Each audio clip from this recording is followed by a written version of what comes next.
మనస్ఫూర్తిగా చేస్తే ఆ పిలుపును బాబాకి వినిపిస్తుంది అని చెప్పారు. అయితే ఇది తర్వాత మాట్లాడతాను. ఈరోజు ఉదయం ఏమైందంటే శ్రీనంకుల్కి నేను కాల్ చేశాను. చేసి అదే స్పీచ్ కోసం అని చెప్పి శ్రీనంకుల్ని కొన్ని డౌట్లు అడుగుదామని కాల్ చేశాను. నేను మెట్ల దగ్గర కూర్చుని శ్రీనంకుల్తో మాట్లాడుతున్నాను ఫోన్లో. మార్నింగ్ మెట్లు గోడ మీద ఎండ పడుతుంది. వెనకేమో ఒక దోమ విపరీతంగా కుట్టేస్తుంది నన్ను. ఆ దోమ నీడ ఆ మెట్లు గోడ మీద పడుతుంది ఆ ఎండ మీద. నేనేం చేశాను, శ్రీనంకులతో మాట్లాడుతూ ఆ నీడను కొడుతున్నాను. అంటే ఎంత అంటే బాబా విషయాలు వింటున్నాను, డౌట్లు అడుగుతున్నాను, శ్రీనంకులతో మాట్లాడుతున్నాను, కానీ నీడను కొడితే దోమ ఎలా చేస్తుంది? అంటే అంత క్రూయల్ మెంటాలిటీ అలాగే ఉంది మనకి మనసులో. అంటే మన భ్రమలో ఉన్నాం. ఇప్పుడు నీడను కొడితే దోమ చావాలి, దోమ కొడితేనే దోమ వస్తుంది, దోమని చంపాలి అన్న ఆలోచన ఖచ్చితంగా ఉంది. అయితే మనం ఏం చేస్తున్నామంటే ఆ నీడని చూసి ఎలా భ్రమపడుతున్నామో, నేను ఎలాగైతే భ్రమపడ్డానో అలాగే మనం ఇప్పుడు గతవతారాలన్నింటినీ పట్టుకుని, గతవతారాలు ఖచ్చితంగా వాటిని మనమేమి హేళన చేయట్లేదు, అవి గతవతారాలు. ఆ గతవతారాలని పట్టుకుని కూర్చుని, ఆ విధానాలని పట్టుకుని కూర్చుని ఇప్పుడు శ్రీ సూక్తమో, లలితా సహస్రమో, విష్ణు సహస్రమో ఇవన్నీ చదవాలంటే అవి ఒక్క ముక్క కూడా అర్థం కాదు. మనం ఏదో కంఠస్థ పెట్టేసి తప్పులు తడకలు చదివేస్తే చదివేయచ్చు, కానీ అది పూర్తిగా అర్థం అంటే మనకు కాదు. దానికోసం మళ్ళీ ఎవరి దగ్గరకో ఏ పండితుల దగ్గరకో వెళ్ళాలి, అలా వెళ్ళాం. కానీ తప్పులు తడకలు చదువుతున్నాం. కానీ ఆయన మనకి ప్రేయర్ చాలా ఈజీగా ఇచ్చాడు. ఆయన గుణగణాలన్నీ కూడా, భగవంతుడి గుణగణాలు ఏవైతే ఉన్నాయో అవన్నీ అందరికీ అర్థమయ్యే రీతిలో, ఎవరికైనా చదువుకోని వాళ్ళకైనా ఓ పర్వతిగా, సర్వ పోషక, సర్వరక్షక ఇదే అందులో ఉంది. కానీ అది మనకు అర్థం కాదు. అది అన్నది మనకు అర్థం కాదు. ఇవి చదివితే చాలు అని బాబా చెప్పారు. అవి అంటే ఇప్పుడు ఎగ్జాంపుల్ చెప్తాను. ఒక ప్రేయసి ప్రియులు ఉన్నారనుకోండి. ప్రేయసి ప్రియుడు ఉన్నప్పుడు ఆ ప్రియుడు ప్రేయసిని డార్లింగ్ అనో లేకపోతే అదనో ఇదనో ముద్దుగా గుణగణాలు, రూపురేఖలు అన్నీ వర్ణిస్తూ ఉంటాడు. ఎంత ఫీల్ అయ్యి వర్ణిస్తాడు ప్రేయసిని ప్రియుడు. అలాగే మనం మన బాబాని అంత ఫీల్ అయ్యి ఆయన పర్వతి గారి ప్రేయర్ని, ఆయన పశ్చాత్తాప ప్రార్థనని అలాగే చదవాలి. అంతలా ఫీల్ అయ్యి చదివితే కనుక దానివల్ల ప్రయోజనం చాలా ఎక్కువగా ఉంటుంది అని బాబా చెప్పారు. అది ఎగ్జాంపుల్ ఈజ్ గారు చెప్పిన ఎగ్జాంపుల్ అది ప్రేయసి ప్రియుడిది. అయితే బాబా ఏమంటారంటే, బాబా నిల్చునే చేసేవారు ప్రార్థనని, ఖచ్చితంగా నిల్చునే చేసేవారు. ఒకసారి బాబా బాగా అదే లాస్ట్ డేస్లో చాలా బలహీనంగా అయిపోయి నిల్చునే ఓపిక కూడా లేనప్పుడు కూడా బాబా నిల్చునే ప్రేయర్ చేశారు. అలా చేస్తున్నప్పుడు ఈరిచ్ ఏం చేసేవారంటే చాలా ఫాస్ట్గా చదువుకుని వెళ్ళిపోయేవారు ప్రేయర్ని. అప్పుడు నవ్వుకునేవారు ఈరిచ్. నవ్వుకుని అప్పుడు బాబా అడిగారు, ఎందుకు నవ్వుకుంటున్నావు ఈరిచ్ నువ్వు అంటే, బాబా ఏంటి ఇలా ఎక్స్ప్రెస్ ట్రైన్లో ఇంత ఫాస్ట్గా చదువుకుంటూ వెళ్ళిపోతున్నాము, నాకు ఇలా నచ్చలేదు, అది చదువుకోవడం అది తలుచుకుని నేను నవ్వుతున్నాను అని చెప్పి అని ఈరిచ్ బాబాకి చెప్తారు. అయితే ఇలా ప్రేయర్ చేస్తున్నారు కదా, బాబా కూడా నిల్చుని ప్రేయర్ చేసేవారు. చేస్తున్నప్పుడు పశ్చాత్తాప ప్రార్థన చేస్తున్నప్పుడు బాబా కూడా గట్టిగా లెంపలు వాయించుకునేవారు. అలా అనుకున్నప్పుడు వీళ్ళందరూ అనుకునేవారు, బాబావే కదా భగవంతుడు, మరి బాబా ఇంకెవరికి ప్రార్థన చేస్తున్నాడు, మనమందరం అంటే బాబాకి ప్రార్థన చేస్తున్నాము, కానీ బాబా ఇంకెవరికి చేస్తున్నారు అని వీళ్ళందరూ అనుకునేవారు. ఒకసారి సిడి దేశంకి వస్తారు ప్రేయర్ చేస్తున్నప్పుడు. ఆయనకు కూడా ఇదే అనుమానం. ఆయన వచ్చినప్పుడేమో ప్రేయర్ చేయమంటే ఆయన పశ్చాత్తాప ప్రార్థన చదువుతుంటే నేను గట్టిగా లెంపలు వాయించేసుకుంటున్నారు బాబా. ఆయనకి అదే అనుమానం వచ్చింది. కానీ అడిగితే ఇన్నాళ్ళు నా దగ్గర నుండి మీరు ఇదేనా నేర్చుకున్నారు, మీకు ఇదేనా తెలుసుందని బాబా ఉంటారేమో అని చెప్పి అడగడం మానేసి ఆయన వెళ్ళిపోతారు. వెళ్ళిపోయాక ఒకరోజు సిడి దేశం తల్లి గారి తద్దినం వస్తుంది. ఆ తద్దినం ఇప్పుడు వాళ్ళు ఏం చేస్తారంటే, వాళ్ళకి ఏ వస్తువులు అయితే ఇష్టమవుతాయో అవన్నీ, అదే తద్దినం పెట్టే వాళ్ళు ఎవరు పెట్టించుకునే వాళ్ళు తల్లిగారు, ఆ తల్లిగారికి ఏ వస్తువులు అయితే ఇష్టమైతే అవన్నీ పూర్తి దగ్గర పెడతారు అన్నమాట. అందులో శ్రీకృష్ణ ప్రభువు అనే ఒక పుస్తకం కూడా ఉంటుంది. ఆ పుస్తకం చూస్తారు ఆయన, ఇదేదో అమ్మది పుస్తకం ఏముంది అని చూసరికి అందులో ప్రభువు తన కోసం ప్రార్థన అని ఒక అధ్యాయం ఉంటుంది. అది చదువుతారు ఆయన. చదివితే అందులో ఏముంటుందంటే, నారదుడు ఒకసారి శ్రీకృష్ణ దర్శనం కోసం వెళ్తాడు. వెళ్ళినప్పుడేమో ద్వారపాలకుడు ప్రభువు పూజలో ఉన్నారు, ఎవరిని రానియద్దున్నారు అని చెప్పి చెప్తారనమాట. అప్పుడేమో డౌట్ వస్తుంది నారదుడికి, ఇదేమిటి, కృష్ణుడే భగవంతుడు కదా, కృష్ణుడే దేవుడు కదా, మన రానివ్వకపోవడం ఏంటి, ఆయన పూజ చేసుకోవడం ఏంటి, ఎవరికి చేస్తున్నాడు ఆయన పూజ అని ఈయన అసలే అలా చేస్తూ ఉంటే అప్పుడేమో ఈలోపు కృష్ణుడి పూజ అయిపోయి వస్తాం. వచ్చేసరికి నారదుడికి బుర్ర వేడెక్కిపోతుంది అప్పటికి ఆలోచన. అప్పుడు అడుగుతాడన్నమాట, ప్రభు ఎవరికి మీరు పూజ చేస్తున్నారు అడిగితే అప్పుడు కృష్ణుడు లోపలికి తీసుకెళ్తాడు. ఆ పూజా మందిరంలో తీసుకెళ్ళి చిన్న చిన్న విగ్రహాలన్నీ ఉంటాయి, ఆ విగ్రహాలను చూపిస్తాడు. ఆ విగ్రహాలు ఎవరంటే అర్జునుడు, యశోద, వీళ్ళందరూ ప్రేమికులే కదా కృష్ణుడు. వాళ్ళందరి విగ్రహాలకి పూజ చేస్తూ ఉంటాడు ఆయన. అంటే బాబా చెప్పారు, బాబా ఏం చెప్పారంటే, ఎవరైతే నన్ను ఎక్కువగా ప్రేమిస్తారో ఆ ప్రేమికుల ప్రేమని నేను పూజిస్తాను అని ఇది బాబా చెప్పారు. చెప్తూ ఆ ఎగ్జాంపుల్ చెప్పారన్నమాట. అలా అంటే టెంపుల్ దేనికోసం వాయించుకుంటున్నారు బాబా అంటే, మనం చేసే తప్పుల కోసం, మన తప్పుల్ని క్షమించడం కోసం బాబా మన తరపున ఆయన లెంపలు వాయించుకుంటున్నారు. కాబట్టి మనం ప్రార్థన కనుక మనస్ఫూర్తిగా ఆయన గుణగణాలను పొగడగలిగితే, అది రోజు మనస్ఫూర్తిగా చేయగలిగితే, అది రోజుకు 10 సార్లు చేసుకోండి పశ్చాత్తాప ప్రార్థన అని చెప్పారు. నాకైతే అనిపిస్తుంది, అసలు పశ్చాత్తాప ప్రార్థన చేస్తున్నాము అంటే ఎందుకు చేస్తున్నాము, మనం పశ్చాత్తాప పడుతున్నాము అని కదా అర్థం. అసలు అది ఆ సిచ్యువేషన్స్ మన జీవితంలో రాకూడదు కదా. అంటే మనం అది చదవడం మానేసే స్థితికి మనం వెళ్ళాలేమో అని, అంటే అది చదవక్కర్లేదు అంటే మనం తప్పులు చేయట్లేదు అని అర్థం. పశ్చాత్తాపడుతున్నాము అని అది 10 సార్లు చదవండి అని అన్నారు. కానీ అది ఆ అవకాశం రాకుండా బాబా మనకి చేస్తే బాగుంటుంది అని నేను అనుకుంటూ ఉంటాను. సరే, అది ప్రార్థన ఎంతలా చేయాలి అంటే మనస్ఫూర్తిగా చేయమన్నారు. అది మీరు ఎలా చేసుకోండి, మీ హృదయాన్ని శుభ్రపరచుకుని మాత్రమే ప్రార్థన చేయండి. పూజా గదిని మీ ఒంటిని కాదు, అలాగని మానేయమని చెప్పలేదు. అది మనస్ఫూర్తిగా హృదయాన్ని శుభ్రపరచుకుని ప్రార్థన చేయాలి. అయితే బాబా చెప్పారు, సహాయం చెయ్యి, ఇతరులకు సహాయం చేయడంలోనే నిజమైన ఆనందం ఉంది అని చెప్పారు.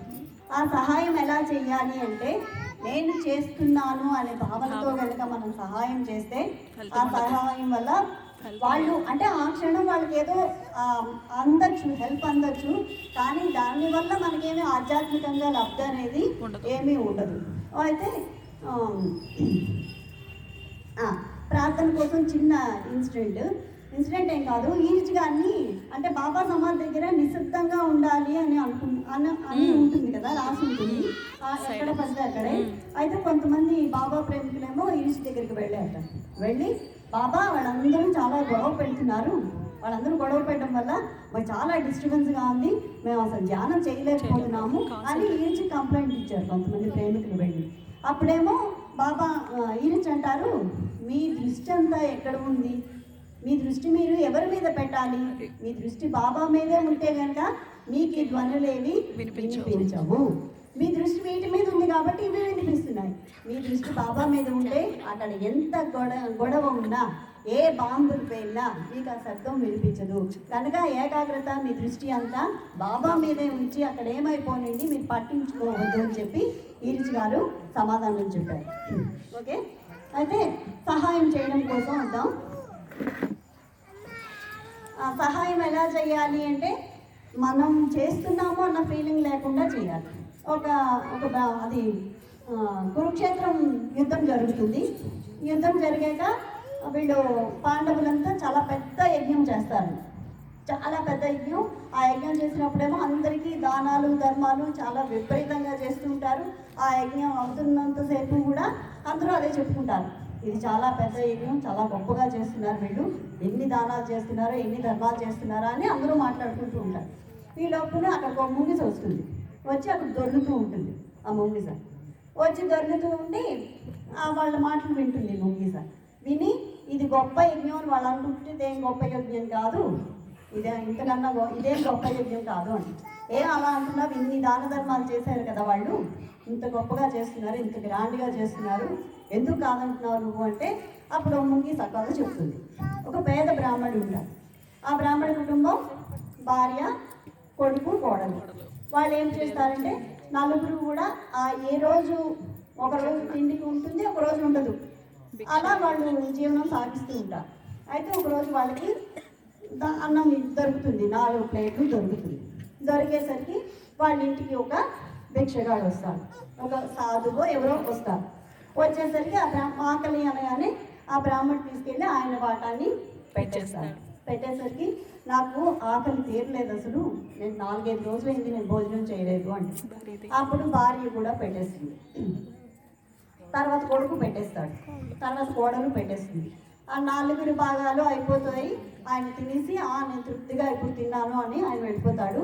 ఈ 4 కూడా ఆకలితో చనిపోతారు. చనిపోయాక అక్కడ ఏవైతే మెతుకులు పడి ఉన్నాయో ఆ మెతుకుల్ని ఈ ముంగీస వెళ్ళి తింటుంది. ఆ ముంగీస వెళ్ళి ఆ మెతుకులు తినగానే దాని సగభాగం శరీరం అంతా బంగారంగా మారిపోతుంది. అది అప్పుడు జరిగిందన్నమాట. అందుకు ఎక్కడికి వస్తుంది అంటే వాళ్ళు ఏ స్వార్థం లేకుండా, ప్రతిఫలం ఆశించకుండా, వాళ్ళకి లేకపోయినా సరే భోజనం ఇంకో ప్లేట్ లేదు అక్కడ, వాళ్ళు 4 సర్దుకుని తినాలనుకున్నారు. వాళ్ళకి లేకపోయినా వాళ్ళు 4 రోజుల నుంచి పస్తులున్నా వాళ్ళు స్వలాభం ఏమి లేకుండా వాళ్ళ భోజనాన్ని వాళ్ళు దానం చేశారు. అందుకు ఆ ప్రతిఫలం ఈ ముంగీసుకి వచ్చింది, అది బంగారంగా మారింది. అందుకేమో ఈ పాండవులు చేసిన యజ్ఞం దగ్గరికి వచ్చి దొరుకుతుంది ముంగీస. మిగతా భాగం కూడా బంగారంగా మారిపోతుందేమో అని, కానీ మారలేదు ఎంతసేపు దొరికినా. అందుకు అది చెప్తుంది అనమాట, ఎంతసేపు దొరికినా మారలేదు కాబట్టి ఇది గొప్ప యజ్ఞం కాదు. అంటే వాళ్ళు యజ్ఞం చేస్తున్నామో, మేము ఇంత గొప్పగా చేస్తున్నామో, మేము ఇన్ని దానాలు చేస్తున్నామో అన్న ఫీలింగ్ వాళ్ళలో ఉంది. అది ఉంటే మీరు ఎంత ఖర్చు పెట్టి చేసినా, ఎన్ని దానాలు చేసినా, ఎన్ని ధర్మాలు చేసినా దానివల్ల ప్రయోజనం అవతల వాడికి ఉండదు, యువతల మనకి ఉండదు. అందుకు ఆ సాయం, మనం చేసే సాయం ఎలా ఉండాలి అంటే స్వలాభం లేకుండా ఉండాలి. ఇంకో చిన్న కథ ఏంటంటే, ఇది ఈరిచి గారు చెప్పిందే. ఒక రోజు ఒక ప్రాంతంలో చాలా కరువు వస్తుందన్నమాట. చాలా కరువు వచ్చినప్పుడు వాళ్ళందరూ కూడా వానలు లేక పంటలు పండగ చాలా ఇబ్బంది పడతారు. ఎన్ని రోజులో ఎదురు చూస్తారు. ఎదురు చూసి అప్పుడేమో అక్కడ గురువు గారు ఉంటే ఆ గురువు గారి దగ్గరికి వెళ్తారు. వెళ్ళి మాకు ఇలా వానలు ఏం పడట్లేదు, మీరు గొప్పవారు కదా, మీరు గురువు స్థానంలో ఉన్నారు కదా, మీరు కనుక వానలు పడేలా చేయండి, మా తరపున ప్రార్థన చేయండి అని ఆ గురువుని వేడుకుంటారు అన్నమాట. వేడుకుంటా ఆయన అంటారు, నా వల్ల పనవదు, పక్క ఊళ్ళో ఒక ఆవిడ ఉంది, ఆవిడ దగ్గరికి వెళ్ళి మీరు అడగండి అని చెప్పి ఆ గురువు గారు చెప్తారు. చెప్పేసరికి ఆ పక్క ఊరు వెళ్తారు. వెళ్ళి ఆవిడ కోసం వెతుకుతూ ఉంటారు, అడుగుతూ ఉంటారు అందరినీ. అడుగుతూ ఉంటే అక్కడ ఆ గ్రామ పెద్దలు ఏమంటారంటే, ఆవిడ ఒక వేశ్య, ఆవిడ ప్రార్థన చేస్తే మీకు వానలు పడ్డం ఏమిటి, ఆవిడ అంటే పాపాత్మురాలు, అలాగా నా ఊరు వాళ్ళందరూ చెప్తారన్న. చెప్పేసరికి అయినా వాళ్ళు గురువు గారు చెప్పారు అన్న ఉద్దేశంతో ఆవిడ దగ్గరికి వెళ్తారు. వెళ్ళి అడుగుతారు, మా కోసం ఇలా ప్రార్థన చేయమ్మా, నువ్వు ప్రార్థన చేస్తే వానలు పడతాయంట అనేసరికి ఆవిడ సరేలే అని ప్రార్థన చేస్తుంది. ప్రార్థన చేసేసరికి బ్రహ్మాండమైన వాన పడిపోతుంది. ఆ రోజు రాత్రంతా వాన పడిపోతుంది, పంటలన్నీ పండేస్తాయి. అయితే ఆవిడకి డౌట్ వస్తుంది, నేను వేసాను కదా, నేను పాపాత్మురాల్ని, ఎలా వానలు పడ్డాయి అని ఈవిడికి డౌట్ వచ్చి గురువు దగ్గరికి వెళ్తుంది. వెళ్తే ఆయన అంటాడనమాట, ఆవిడ ఒకసారి ఏం చేస్తుందంటే, ఆవిడ తెలియకుండానే ఒక దూడని కట్టేసి ఉంటుంది. ఒక దూడ, ఆ దూడకి ఏమిటంటే దూరంగా ఎక్కడో గడ్డి మోపు ఉంటుంది. ఈ దూడ కట్టేసి ఉంది కదా, అది చిక్కు పడిపోయి ఆ గడ్డి మోపు ఈ దూడకి అందదు. అది ఆకలితో అలమటిస్తూ ఉంటుంది ఆ దూడ. ఈవిడ ఏం చేస్తుందంటే, ఈవిడ వెళ్తున్నప్పుడు ఆ గడ్డి మోపుని ఆ దూడ దగ్గర కాలుతో తంతుంది. అది ఆవిడకి తెలియకుండానే తంతుంది అనమాట. అది గడ్డి మోపు దూడ దగ్గరికి వెళ్ళి అది తినేస్తుంది. అది ఆ పుణ్యం నీకు తెలియకుండా చేసావు నువ్వు. అది అంటే ఆవిడకి తెలీదు, ఆవిడేం ఆశించలేదు. అలాగా చెయ్యగలిగితే దాన్ని మర్చిపోతుంది కూడా. దూడకి గడ్డి మోపుని వేసాను, నేను తన్నేను అన్న సంగతి కూడా మర్చిపోతుంది. అది తింది అన్న అది అసలు ఏమీ గుర్తుండదు అనమాట. అందుకు అది చాలా పుణ్యాన్ని తెచ్చిపెట్టింది నీకు. ఆ పుణ్యం వల్లే ఇంతమంది ప్రాణాన్ని నువ్వు కాపాడగలిగేవు అని ఈరుచి గారు చెప్పారు కదా. అంటే మనం చేసిన పని, నేను మంచి పని చేస్తున్నాను అని మనం అనుకుంటే కనుక, ఈ మంచి పని చేస్తే చేయొచ్చు, కానీ దాన్ని మనం అనుకుని వాళ్ళు మనకేదో రుణపడి ఉండాలి అనుకుంటే ఆ మంచి వల్ల మనకి ఆధ్యాత్మిక లబ్ధి దక్కదు, సరికదా, వాళ్ళకు కూడా ఏమీ లాభం ఉండదు. ఇవన్నీ ఈరుచి గారు చెప్పిన కథలండి.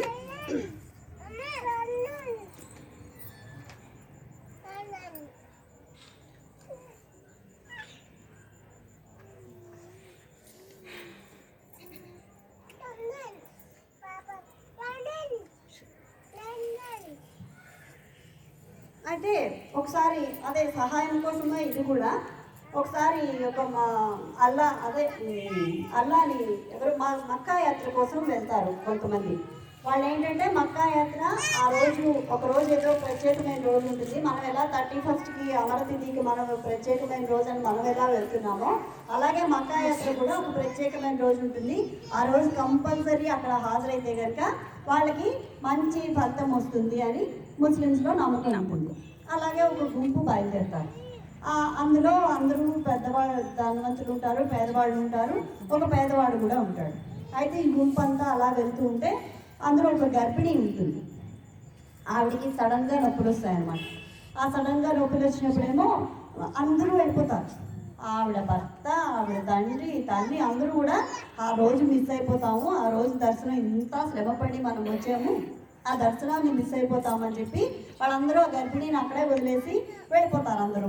కానీ ఒక పేదవాడు, ఆ గ్రూప్లో ఉన్న పేదవాడు, ఆయన మాత్రం అక్కడే ఉండిపోయి ఆవిడ డెలివరీ అయ్యే వరకు ఆవిడకి సాయం చేసి ఆవిడకి సపర్యలన్నీ చేసి ఆ రోజంతా ఉండిపోతాడు. తర్వాత వెళ్ళి చేసుకోవచ్చులే దర్శనం అని. అక్కడ ఏంటంటే మనం ఆ రోజుకి ఇంపార్టెన్స్ ఇచ్చాం తప్పించి వీళ్ళందరూ వచ్చాక ఆ భార్యని, ఆ పిల్లల్ని, ఆవిడని అప్పచెప్పేసి ఆయన వెళ్ళిపోతాడు.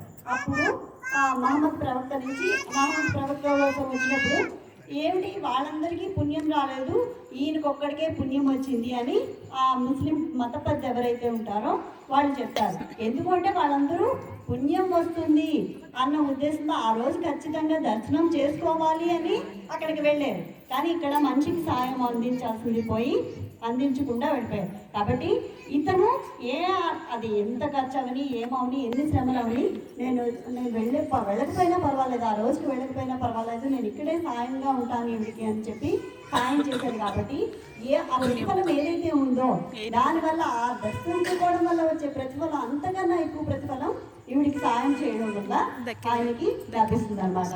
అలా అంటే మనం అలా సాయం చేయగలగాలి, మనకి ఉన్న దాంట్లో సాయం చేయగలగాలి. మనం లేకపోయినా మనం చేస్తున్నాము అన్న ఫీలింగ్ లేకుండా, నేను అనే భావం లేకుండా అది చేసి అది మర్చిపోవాలి అని బాబా చెప్పారు. అలాగే ఇంకొక వ్యక్తి ఉంటాడు, ఒక ధనికుడు ఉంటాడు. ఆ ధనికుడు ఏంటంటే అసలు ఎప్పుడు ఎవరికి దానం చేయడు.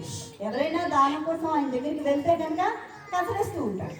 అలాగే ఆ ఊళ్ళో చెప్పులు కుట్టుకునేవాడు ఉంటాడు. ఆయన అడిగిన వాళ్ళకి అందరికీ ఇస్తూనే ఉంటాడు. చెప్పులు కుట్టుకునేవాడు ఎంత చూస్తే వాడి దగ్గర ధనమే ఉండదు.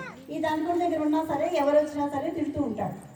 అందరూ ఈ ధనికుడిని తిట్టుకుంటూ ఉంటారు. ఎప్పుడు ఏ సాయం చేయడు, బోల్ డబ్బు ఉంది, ఏం లాభం అని తిట్టుకుంటూ ఉంటారు. ఒకసారి ఏమవుతుందంటే సడన్గా ధనికుడు చనిపోతాడు. ధనికుడు చనిపోయాక ఈ చెప్పులు కుట్టేవాడు ఎవరికి సాయం చేయడం మానేస్తాడు. అప్పుడు అందరూ ఆ ధనికుడు దెయ్యమై పట్టుకున్నాడు వీడిని, అందుకే వీడు సాయం చేయడం మానేశాడు అని ప్రజలందరూ అనుకుంటారు అన్నమాట. వాడు దెయ్యమై పట్టి పీడిస్తున్నాడు అని. అప్పుడు అక్కడ వెళ్తారు, వెళ్ళి అడుగుతారు, ఎందుకు నువ్వు సాయం చేయట్లేదు, వాడు నేను దెయ్యమై పట్టుకున్నాడా, నేను ఎవరినైనా భూత వైద్యుడి దగ్గరికి తీసుకెళ్ళాలా అని అడుగుతారు. అప్పుడు ఆయన కన్నీటి పర్యంతం అయిపోయి చెప్తాడు, ఇన్నాళ్ళు నేను సాయం చేసిందంతా ఆయన ఇచ్చిన డబ్బులతోనే నేను చేశాను. అంటే ఆయనకి తన పేరు చెప్పుకోవడం కానీ, తన మాటని చెప్పుకోవడం కానీ ఇష్టం లేదు. తను పేరు కోసమో గొప్ప కోసమో ఆ సాయాన్ని చెయ్యలేదు. అందుకు అతని ద్వారా ఆయన సాయం చేశాడు. ఎవరెన్ని తిట్టుకున్నా, ఎవరేం చేసినా పర్వాలేదు అన్న ఉద్దేశంతో తనకు వాళ్ళు పొగడాలి అన్న ఉద్దేశం లేదు. అందుకు సాయం పొందాలి అన్న ఆలోచన తప్పించి పొగడాలి అన్న ఆలోచన లేదు. కాబట్టి అలా చేయబట్టి ఆ ప్రతిఫలం అంతా బాబా అని అతనికే దక్కుతుంది, నేను చేసింది ఏమీ లేదు అని పేదవాళ్ళు ఎవరైతే ఉన్నారో ఆయన కన్నీళ్ళు పెట్టుకుంటారు అన్నమాట. అంటే అంతలా సహాయం చేయగలిగితే మనం చేసిన సాయం ఖచ్చితంగా అలా చేయగలగాలి. బాబా సాయం చేయమని కూడా అలా చేయమని చెప్పారు. ఇవన్నీ ఈరుజు గారు చెప్పినవే. ఈరుజు గారి ఎగ్జాంపుల్స్ అన్ని మండలి వాళ్ళకి చెప్తున్నప్పుడు మండలి వాళ్ళకి చెప్పిన కథలు ఇవన్నీ యూట్యూబ్లో అప్లోడ్ చేస్తాను.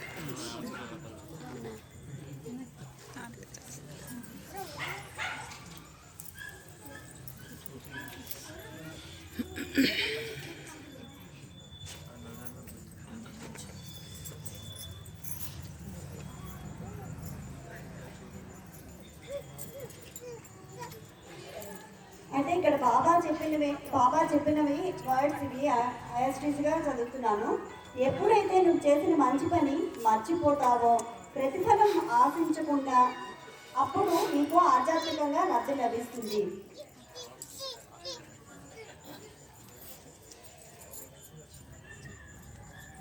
అయితే బాబా ఆధ్యాత్మికంగా లబ్ధి లభించాలి అంటే మనం చేసేమో అన్న ఆలోచన లేకుండా చేయమన్నారు. అంటే ఇప్పుడు ధన సంపాదన అనుకుంటే, మనం సంపాదన అంటే ధనమే అనుకుంటున్నాం కదా. డబ్బు, బంగారం, ధనం, ఇల్లు ఇవన్నీ మనం సంపాదన కింద అనుకుంటున్నాం. అదే బాబా ఏమన్నారంటే సంపాదన అంటే అది కాదు. మీకు లేకుండా కూడా సాయం చేసినప్పుడు, ఎవరికైనా వ్యక్తికి హెల్ప్ చేసినప్పుడు వాళ్ళు మనకి దీవిస్తారు. మనకి తెలియకుండా మనకి స్వార్థం లేకుండా, స్వలాభం లేకుండా మనం ఎవరికైనా సాయం చేసినప్పుడు వాళ్ళు జీవిస్తారు కదా. చల్లగా ఉండో లేకపోతే ఇంకోటో అంటారు కదా. అవే మీకు సంపదలు. ఆ దీవెనలు ఏవైతే ఉన్నాయో అవే సంపదలు మీకు. అందుకు అలా స్వలాభం లేకుండా, స్వార్థం లేకుండా, చేశాను అన్న ఆలోచన లేకుండా అందరికీ సహాయం చేయమని బాబా చెప్పారు. బాబా నామం చేస్తూ బాబా ప్రేయర్ ఎలా చేయాలి అంటే, బాబా గుణగణాలని ఒక ప్రియుడు ప్రేయస్ని ఎలా అయితే వర్ణిస్తాడో అలా బాబాని వర్ణిస్తూ, అలా చేయగలిగి బాబా నామం చేస్తూ మన జీవితాన్ని పశ్చాత్తాప ప్రార్థన చదవడాన్ని తగ్గించుకోవాలని, అసలు మానేయాలని బాబా మనకు అవకాశం ఇవ్వాలని కోరుకుంటూ, మెహర్ బాబా కీ జై.